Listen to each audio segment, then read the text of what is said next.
right, let's start with a little background. Prince George's County Public School System is the 20th largest school district in the United States and the second largest school system in Maryland.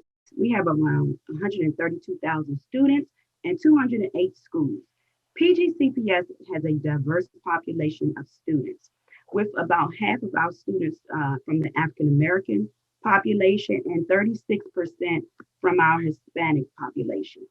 With such a large, diverse population of students, we found that a big challenge we faced in mathematics was around communication, how mathematics concepts are presented through language, understanding words, and just all around word meaning.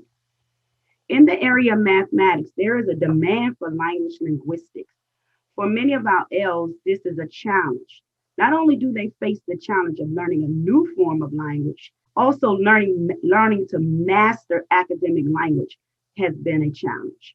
Today, mathematics students are not only expected to listen, talk, and read, but also to write using mathematical language. In the state of Maryland, we use an annual assessment, which we call MCAT.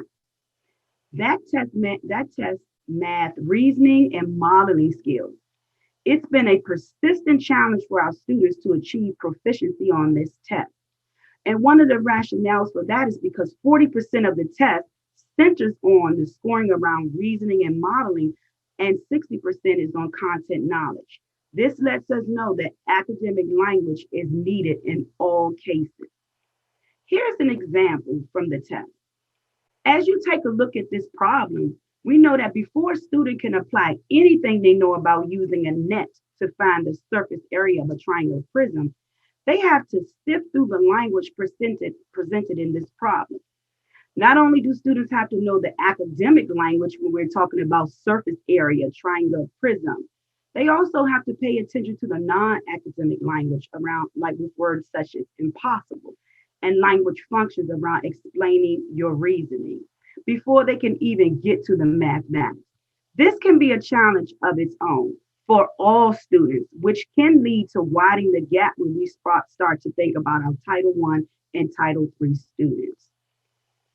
In the area of mathematics, to address our literacy challenges, we created a framework to provide teachers with a structure for addressing literacy through initially identifying research-based strategies that align with the standards of mathematical practice. As the center of this literacy map, as you'll see in the middle, is centered around reasoning and academic language, which supports our standards for mathematics practice 2 and 6.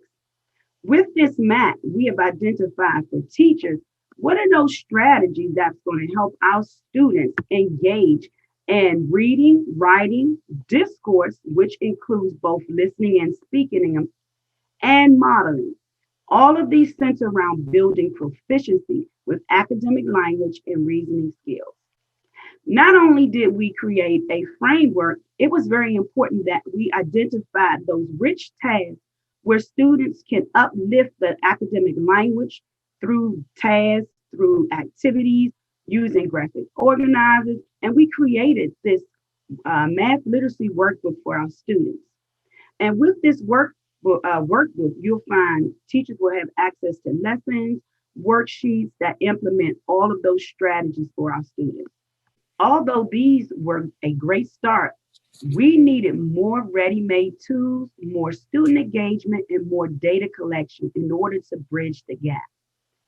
With the shift to digital learning, that has widened the equity gap and the language gap, but it also has opened up new opportunities. Through the collaboration with my district ESOL department, Speak Agent was introduced to me and my team, and we knew right then this was an additional piece needed to support our literacy work.